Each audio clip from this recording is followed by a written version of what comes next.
You ask Tiger to solve. This deals with linear equations with one unknown. The final result is q equals -3. Let's solve it step by step. Simplify the expression. Expand the parentheses. Simplify the arithmetic. Expand the parentheses. Simplify the arithmetic. Group all q terms on the left side of the equation. Subtract 3q from both sides.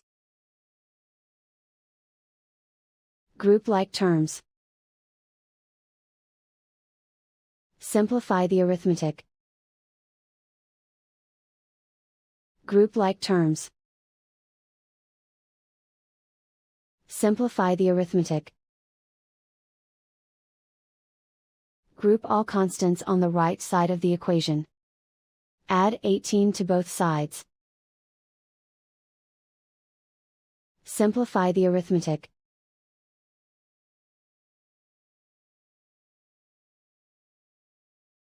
Isolate the q.